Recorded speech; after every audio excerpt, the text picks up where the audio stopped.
Hi മക്കളെ, central യൂണിവേഴ്സിറ്റിയിലേക്കുള്ള entrance examination ആണ് CUET UG എന്ന് പറയുന്നത്. CUET UG യെ കുറിച്ച് നിങ്ങൾക്ക് ഒരുപാട് സംശയങ്ങൾ ഉണ്ട് എന്നുള്ളത് എനിക്കറിയാം. എങ്ങനെയാണ് എക്സാമിനേഷൻ, അതിന്റെ പാറ്റേൺ എങ്ങനെയാണ്, 2025 വരുന്ന സമയത്ത് എന്തൊക്കെയാണ് പ്രധാനമായിട്ടും വന്നിട്ടുള്ള വ്യത്യാസങ്ങൾ, ഞാൻ സയൻസ് സ്റ്റുഡൻ്റ് ആയിരിക്കാം, അല്ലെങ്കിൽ നിങ്ങൾ കൊമേഴ്സോ അല്ലെങ്കിൽ ഹ്യൂമാനിറ്റീസോ സ്ട്രീമിലുള്ള ആളുകളായിരിക്കാം, എങ്ങനെയാണ് സബ്ജക്ട് സെലക്ട് ചെയ്യുക, യൂണിവേഴ്സിറ്റി സെലക്ട് ചെയ്യുക എന്നുള്ളതുമായി ബന്ധപ്പെട്ടുള്ള ഒരുപാട് സംശയങ്ങൾ നിങ്ങൾക്ക് ഉണ്ടാവാനുള്ള സാധ്യതയുണ്ട്. അത്തരത്തിലുള്ള എല്ലാ സംശയങ്ങൾക്കും ഈ വീഡിയോ കാണുന്നതോടുകൂടി അവസാനം ഉണ്ടാവുന്നതാണ്. കാരണം ഇത് കുറച്ചുകൂടി നിങ്ങൾക്ക് വിശദമായിട്ട് ഓരോ പോയിന്റ് ബൈ പോയിന്റ് കാര്യങ്ങൾ വിശദമായിട്ട് ചർച്ച ചെയ്യുന്ന വീഡിയോ ആയിരിക്കും. ഓൾ അബൌട്ട് CUET യെ കുറിച്ച് നിങ്ങൾ അറിയേണ്ട എല്ലാ കാര്യങ്ങളും നമ്മൾ ഈ വീഡിയോയിൽ ഡിസ്കസ് ചെയ്യുന്നതായിരിക്കും. പല കുട്ടികളെ സംബന്ധിച്ചിടത്തോളം +2 ശേഷം എങ്ങനെയാണ് CUET എക്സാമിനേഷൻ വരുന്നത്, രക്ഷിതാക്കൾക്കും ആശങ്കകളുണ്ട്. എന്താണ് എക്സാമിനേഷനിൽ വരിക, ഏത് സ്വഭാവത്തിലായിരിക്കും എക്സാമിനേഷൻ ഉണ്ടാവുക, എന്തൊക്കെയാണ് കാര്യങ്ങൾ ശ്രദ്ധിക്കേണ്ടതുള്ളത്. അപ്പോൾ CUETയുമായി ബന്ധപ്പെട്ട് നിങ്ങൾക്ക് എന്തെങ്കിലും അപ്ഡേഷൻസ്, ഇതുമായി ബന്ധപ്പെട്ട ലേറ്റസ്റ്റ് ആയിട്ടുള്ള ഇൻഫർമേഷൻസ് കിട്ടാൻ വേണ്ടി നിങ്ങൾ ഈ ചാനൽ സബ്സ്ക്രൈബ് ചെയ്യുക. അതുപോലെ തന്നെ നമ്മുടെ കമ്മ്യൂണിറ്റിയിൽ കൂടി ജോയിൻ ചെയ്ത് കഴിഞ്ഞാൽ നിങ്ങൾക്ക് ഏറ്റവും ലേറ്റസ്റ്റ് ആയിട്ടുള്ള അപ്ഡേറ്റ്സും ഇൻഫർമേഷൻസും ഒക്കെ കിട്ടുന്നതായിരിക്കും എന്നുള്ളതാണ്. അപ്പോൾ എന്താണ് CUET എന്ന് പറയുന്നത്? CUET എന്ന് പറയുന്നത് കോമൺ യൂണിവേഴ്സിറ്റി എൻട്രൻസ് ടെസ്റ്റ് എന്ന് പറഞ്ഞ പരീക്ഷയാണ്. നാഷണൽ ടെസ്റ്റിംഗ് ഏജൻസിയാണ് എൻട്രൻസ് എക്സാമിനേഷൻ നടത്തുന്നത്. ഒരു വർഷം ഏകദേശം 15 ലക്ഷത്തോളം അപ്ലിക്കൻസ് വരുന്ന വളരെ പ്രധാനപ്പെട്ട എക്സാമിനേഷനാണ്. നീറ്റൊക്കെ കഴിഞ്ഞാൽ ഏറ്റവും കൂടുതൽ അപ്ലിക്കൻസ് വരുന്ന ഒരു എക്സാമിനേഷൻ കൂടിയാണ് CUET UG എന്ന് പറയുന്നത്. ഇത് വിദ്യാർത്ഥികളെ സംബന്ധിച്ചിടത്തോളം, സ്റ്റുഡൻസിനെ സംബന്ധിച്ചിടത്തോളം ഒരു സിംഗിൾ വിൻഡോ ഓപ്പർച്യൂണിറ്റിയാണ് ലഭിക്കുന്നത് എന്നുള്ളതാണ്. ഇത് നിങ്ങൾ മനസ്സിലാക്കേണ്ട ഏറ്റവും പ്രധാനപ്പെട്ട സംഗതി എന്താണെന്ന് വെച്ച് കഴിഞ്ഞാൽ, നേരത്തെ ഓരോരോ യൂണിവേഴ്സിറ്റിയിലേക്ക് നിങ്ങൾക്ക് അഡ്മിഷൻ കിട്ടണമെന്നുണ്ടെങ്കിൽ അതത് യൂണിവേഴ്സിറ്റിയുടെ എൻട്രൻസ് എക്സാമിനേഷൻ എഴുതുകയും ആ യൂണിവേഴ്സിറ്റിയിലേക്ക് പ്രത്യേകമായിട്ട് അപ്ലൈ ചെയ്യുകയും ചെയ്യണമായിരുന്നു. ഇപ്പോൾ ഇതൊരു സിംഗിൾ വിൻഡോ ഓപ്പർച്യൂണിറ്റിയാണ്. CUET UG എക്സാമിനേഷൻ മാത്രം എഴുതി കഴിഞ്ഞാൽ നിങ്ങൾക്ക് ഈ പറയുന്ന എല്ലാ യൂണിവേഴ്സിറ്റിയിലേക്കും എത്താനുള്ള ഓപ്ഷൻസ് ഉണ്ടാവും. അതിൽ സെൻട്രൽ യൂണിവേഴ്സിറ്റികളുണ്ട്, ഡീംഡ് യൂണിവേഴ്സിറ്റികളുണ്ട്, സ്റ്റേറ്റ് പ്രൈവറ്റ് യൂണിവേഴ്സിറ്റികളെല്ലാം ഉൾപ്പെടുന്നതായിട്ട് നമുക്ക് കാണാൻ വേണ്ടി സാധിക്കും. ഏകദേശം 300-ലധികം യൂണിവേഴ്സിറ്റികൾ ഈ പറയുന്ന CUET എക്സാമിനേഷനിൽ പങ്കെടുക്കുന്നുണ്ട്. ഈ CUET സ്കോർ വെച്ചുകൊണ്ട് അഡ്മിഷൻ പ്രോസസ് നടത്തുന്ന 300-ലധികം യൂണിവേഴ്സിറ്റികളുണ്ട്. അത്തരം യൂണിവേഴ്സിറ്റിയിലേക്ക് നിങ്ങൾക്ക് എത്തിപ്പെടാനുള്ള അവസരം കൂടിയാണ് CUET എന്ന് പറയുന്നത്. സ്വാഭാവികമായിട്ടും 2025 എത്തുന്ന സമയത്ത് ചില എക്സാമിനേഷൻ പാറ്റേണിലുള്ള വ്യത്യാസം നിങ്ങൾക്ക് കാണാൻ വേണ്ടി സാധിക്കും. അതായത് 2024 എന്ന് പറയുന്ന സമയത്ത് നാഷണൽ ടെസ്റ്റിംഗ് ഏജൻസിയെ സംബന്ധിച്ചിടത്തോളം ഒരുപാട് പ്രശ്നങ്ങൾ ഉണ്ടായിരുന്ന ഒരു വർഷമായിരുന്നു. എക്സാമിനേഷൻ ലീക്കേജ്, അതുപോലെ തന്നെ എക്സാമിനേഷൻ ക്യാൻസലേഷൻ തുടങ്ങിയിട്ടുള്ള ഒരുപാട് സംഗതികൾ ഉണ്ടായിരുന്നു. അതുകൊണ്ട് തന്നെ അതിനെക്കുറിച്ച് പഠിക്കാൻ വേണ്ടിയിട്ട് രാധാകൃഷ്ണൻ കമ്മിറ്റിയെ നിയോഗിച്ചു. ആ കമ്മിറ്റി നാഷണൽ ടെസ്റ്റിംഗ് ഏജൻസിക്കും അതുപോലെ തന്നെ യൂണിവേഴ്സിറ്റി ഗ്രാന്റ്സ് കമ്മീഷനും അവരുടെ റെക്കമെൻഡേഷൻ സബ്മിറ്റ് ചെയ്തു. ആ റെക്കമെൻഡേഷന്റെ അടിസ്ഥാനത്തിൽ പ്രധാനമായിട്ടും ചില നിർദ്ദേശങ്ങൾ അവർ ചേഞ്ച് എന്നുള്ള സ്വഭാവത്തിൽ വെച്ചിട്ടുണ്ട്. ആ നിർദ്ദേശങ്ങളെ കുറിച്ച് കൂടി നമുക്ക് മനസ്സിലാക്കാൻ വേണ്ടി സാധിക്കും. അതിൽ പ്രധാനമായിട്ടും നേരത്തെ ഉണ്ടായിരുന്ന സിസ്റ്റത്തിൽ തന്നെ ഉണ്ടായതാണ് സെക്ഷൻ 1 ഉണ്ട്, സെക്ഷൻ 2 ഉണ്ട്, സെക്ഷൻ 3 ഉണ്ട്. അതിൽ തന്നെ സെക്ഷൻ 1 എന്ന് പറയുന്നത് 13 ലാംഗ്വേജസ് ആണ്.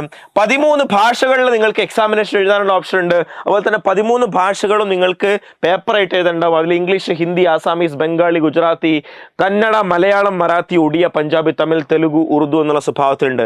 അതുകൊണ്ട് ഏതെങ്കിലും യൂണിവേഴ്സിറ്റി സെക്ഷൻ 1 നിന്നും എനി ലാംഗ്വേജ് എന്ന് പറഞ്ഞു കഴിഞ്ഞാൽ നിങ്ങൾക്ക് ഈ 13 ഭാഷകളിൽ ഏതും എഴുതാം. ഇംഗ്ലീഷോ ഹിന്ദിയോ മലയാളമോ ഒക്കെ എഴുതിയാലും പ്രത്യേകിച്ച് യാതൊരു കുഴപ്പമില്ലാതുള്ളതാണ്.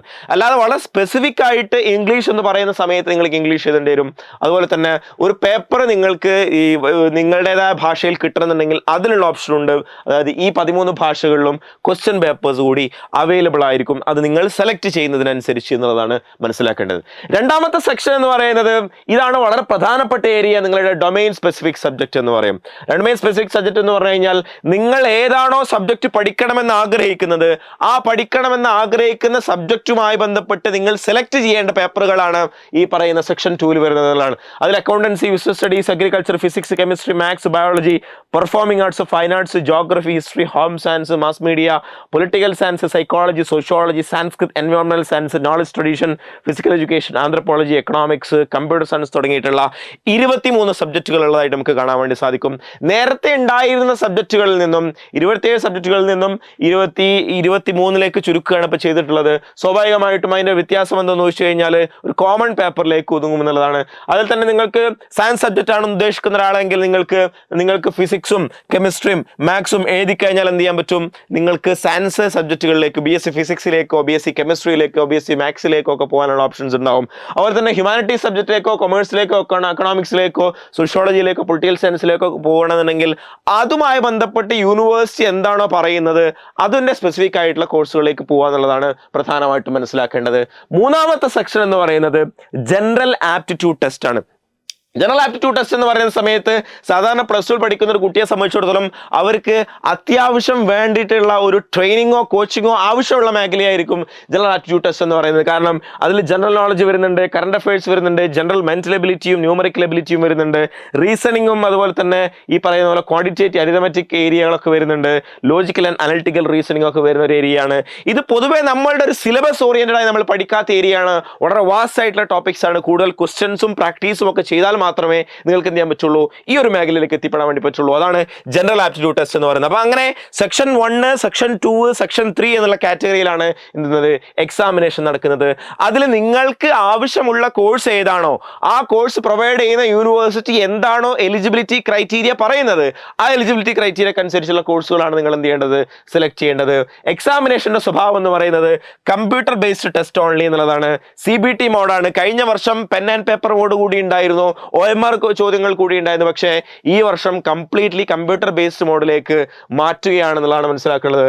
Number of papers reduce from 63 to 37. ഈ പറയുന്ന പോലെ ലാംഗ്വേജ് എന്നുള്ള സ്വഭാവത്തിൽ 13 ഭാഷകൾ സെക്ഷൻ 1-ന് പുറമെ സെക്ഷൻ 1A, സെക്ഷൻ 1B എന്നുള്ള സ്വഭാവത്തിൽ ഒരുപാട് ഫോറിൻ ലാംഗ്വേജ് കോഴ്സുകൾ ഉണ്ടായിരുന്നു, ആ പേപ്പറുകൾ ഉണ്ടായിരുന്നു. ആ പേപ്പറുകളൊക്കെ ഒഴിവാക്കി അങ്ങനെ 37ലേക്ക് ചുരുക്കി എന്നുള്ളതാണ്. എക്സാമിനേഷന്റെ ഡ്യൂറേഷനിൽ വ്യത്യാസം വന്നിട്ടുണ്ട്. 60 മിനിറ്റിലേക്ക് എക്സാമിനേഷൻ വന്നിട്ടുണ്ട്. മാക്സിമം സബ്ജക്ട് ഒരാൾക്ക് സെലക്ട് ചെയ്യാൻ പറ്റുന്നത് 6 അല്ല 5 ആണ്. 5 സബ്ജക്റ്റുകളിലേക്ക് എന്ത് ചെയ്തിട്ടുണ്ട്, അത് ചുരുക്കിയിട്ടുണ്ട്. ഓൾ ഇന്ത്യ ടെസ്റ്റ് സെന്റേഴ്സ്, ഇന്ത്യയിൽ ഒട്ടാകെ ടെസ്റ്റ് സെന്ററുകൾ ഉണ്ടാവും എന്നതാണ് നമുക്ക് മനസ്സിലാക്കേണ്ടത്. ആ സ്വഭാവത്തിൽ നിങ്ങൾക്ക് കമ്പ്യൂട്ടർ ബേസ്ഡ് ടെസ്റ്റ് ഇന്ത്യയിൽ എവിടെയും ചെയ്യാൻ പറ്റുന്ന സ്വഭാവത്തിലാണ് എക്സാമിനേഷൻ വരുന്നതായിട്ട് കാണാൻ വേണ്ടി സാധിക്കുന്നത്. അതുപോലെ തന്നെ ജനറൽ ടെസ്റ്റ് എന്ന് പറയുന്ന പേരുള്ളത് ജനറൽ ആപ്റ്റിറ്റ്യൂഡ് ടെസ്റ്റ് എന്നുള്ള സ്വഭാവത്തിലേക്ക് വന്നു. ലാംഗ്വേജ് 33 നിന്നും 20ലേക്ക് വന്നു. ഓൾ ക്വസ്റ്റ്യൻസ് കമ്പൽസറി, എല്ലാ ചോദ്യവും കമ്പൽസറി ആയി. നേരത്തെ 60 ചോദ്യത്തിൽ നിന്നും 50 ചോദ്യങ്ങൾ എഴുതിയാൽ മതിയുള്ള കേസ് ഉണ്ടായിരുന്നു, അതൊക്കെ മാറിയിട്ട് 50 ചോദ്യം ഉണ്ടാവും. ആ 50 ചോദ്യവും നിർബന്ധമായിട്ടും എഴുതിയിരിക്കണം എന്നുള്ള സ്വഭാവത്തിലേക്ക് വന്നു. 250 മാർക്ക്. ഒരു ചോദ്യത്തിന് 5 മാർക്കാണ് കറക്റ്റ് ആൻസർ ആണെങ്കിൽ കിട്ടുക, ഇൻകറക്റ്റ് ആണെങ്കിൽ -1 എന്നുള്ള സ്വഭാവത്തിലായിരിക്കും. ആ രീതിയിലാണ് ഈ വർഷമുള്ള വളരെ പ്രധാനപ്പെട്ട മാറ്റം എന്ന് പറയുന്നത്. നിങ്ങൾക്ക് BA കോഴ്സുകൾ, BSc കോഴ്സുകൾ, BCom കോഴ്സുകൾ, BBA, BTech, BVoc കോഴ്സുകൾ, BLLB കോഴ്സുകൾ, ഇൻ്റഗ്രേറ്റഡ് കോഴ്സുകളും അതല്ലാത്ത സ്വഭാവത്തിലുള്ള സ്പെഷ്യലൈസ്ഡ് ആയിട്ടുള്ള ഒരുപാട് പ്രോഗ്രാമുകളും കാണാൻ വേണ്ടി സാധിക്കും എന്നുള്ളതും പ്രധാനപ്പെട്ട ഒരു സംഗതിയാണ്. ഇതാണ് സെൻട്രൽ യൂണിവേഴ്സിറ്റിയിലേക്കുള്ള എൻട്രൻസ് എക്സാമിനേഷൻ്റെ ഒരു ആകെ തുക എന്ന് പറയുന്നത്. അതുകൊണ്ട് +2-ന് ശേഷം നിങ്ങൾക്ക് സെൻട്രൽ യൂണിവേഴ്സിറ്റിയിലേക്ക് എത്തണമെന്നുണ്ടെങ്കിൽ നമ്മൾ അവതരിപ്പിക്കുന്ന സൂപ്പർ ക്രാഷ് ബാച്ച് ആണ് ഓൺലൈൻ ആയിട്ടുള്ള അഗ്നി സൂപ്പർ ക്രാഷ് ബാച്ച് എന്ന് പറയുന്നത്. 2025 നിങ്ങൾക്ക് +2 എക്സാമിനേഷൻ കഴിഞ്ഞതിന് ശേഷം നിങ്ങൾക്ക് ബാച്ച് സ്റ്റാർട്ട് ചെയ്യുന്നതാണ്. അതുകൊണ്ട് തന്നെ ഇപ്പോൾ രജിസ്റ്റർ ചെയ്യുന്ന ആളുകൾക്ക്, ആദ്യം രജിസ്റ്റർ ചെയ്യുന്ന 1000 സ്റ്റുഡൻസ് നമ്മൾ ഏർലി ബേർഡ് ഓഫർ പ്രൊവൈഡ് ചെയ്യുന്നുണ്ട്. അതുകൊണ്ട് ഞാൻ 207998855 എന്നുള്ള നമ്പറിലേക്ക് നിങ്ങൾക്ക് എന്ത് ചെയ്യാവുന്നതാണ്, നിങ്ങൾക്ക് വിളിക്കുകയും അഡ്മിഷൻ എടുക്കുകയും ചെയ്യാവുന്നതാണ്. +2-ന് ശേഷമായിരിക്കും നിങ്ങളുടെ ക്ലാസ്സുകളൊക്കെ സ്റ്റാർട്ട് ചെയ്യുക. അതുമായി ബന്ധപ്പെട്ട് നിങ്ങൾക്ക് ആവശ്യമായിട്ടുള്ള റെക്കോർഡഡ് ക്ലാസ്സുകൾ, ലൈവ് സെഷനുകൾ, നിങ്ങൾക്ക് ആവശ്യമായിട്ടുള്ള മോക്ക് ടെസ്റ്റുകൾ, മെന്റർഷിപ്പ് സപ്പോർട്ടുകൾ, സെൻട്രൽ യൂണിവേഴ്സിറ്റിയിലേക്ക് എത്തിക്കാൻ ആവശ്യമായിട്ടുള്ള ഗൈഡൻസുകൾ, ഈ പറയുന്ന പോലെയുള്ള എല്ലാവിധ സപ്പോർട്ടുകളും എഡ്യൂപോർട്ടിന്റെ ഭാഗത്തു നിന്നുണ്ടാവും. അതുകൊണ്ട് ഇപ്പോൾ തന്നെ നിങ്ങൾക്ക് ജോയിൻ ചെയ്യാവുന്നതാണ്. ഈ നമ്പറിൽ വിളിക്കാം, അല്ലെങ്കിൽ താഴെ ഡിസ്ക്രിപ്ഷൻ ബോക്സിൽ കൊടുത്തിട്ടുണ്ട്, അതിന്റെ ഡീറ്റെയിൽസിലേക്ക് നിങ്ങൾക്ക് മെസ്സേജ് അയക്കുകയും ചെയ്യാം. അങ്ങനെ നിങ്ങളുടെ സ്വപ്ന യൂണിവേഴ്സിറ്റിയിലേക്ക്, സെൻട്രൽ യൂണിവേഴ്സിറ്റിയിലേക്ക് +2-ന് ശേഷം എത്തണമെന്ന് ആഗ്രഹിക്കുന്ന ആളുകൾ ഡൽഹി യൂണിവേഴ്സിറ്റിയിലോ, ജാമിയയിലോ, അലിഗഡിലോ, ബനാറസിലോ, അതുപോലെ തന്നെ ഹൈദരാബാദിലോ, പോണ്ടിച്ചേരിയിലോ ഒക്കെ എത്തണമെന്ന് ഉദ്ദേശിക്കുന്ന ആളുകൾ ഉണ്ടാവില്ലേ നിങ്ങളുടെ കൂട്ടത്തിൽ? അങ്ങനെയുള്ള ആളുകൾക്കുള്ള ഏറ്റവും മനോഹരമായിട്ടുള്ള അവസരമാണ്, ഏറ്റവും ഗോൾഡൻ ചാൻസ് ആണ് നിങ്ങളെ സംബന്ധിച്ചിടത്തോളം. ഇതൊരിക്കലും മിസ്സാക്കരുത്. അതുകൊണ്ട് നിങ്ങൾ നമ്പറിൽ വിളിക്കാം. എന്തെങ്കിലും സംശയങ്ങൾ ഉണ്ടെങ്കിൽ നിങ്ങൾക്ക് താഴെ കമന്റ് ബോക്സിൽ പറയുകയും ചെയ്യാം. Wish you all the best. Thank you.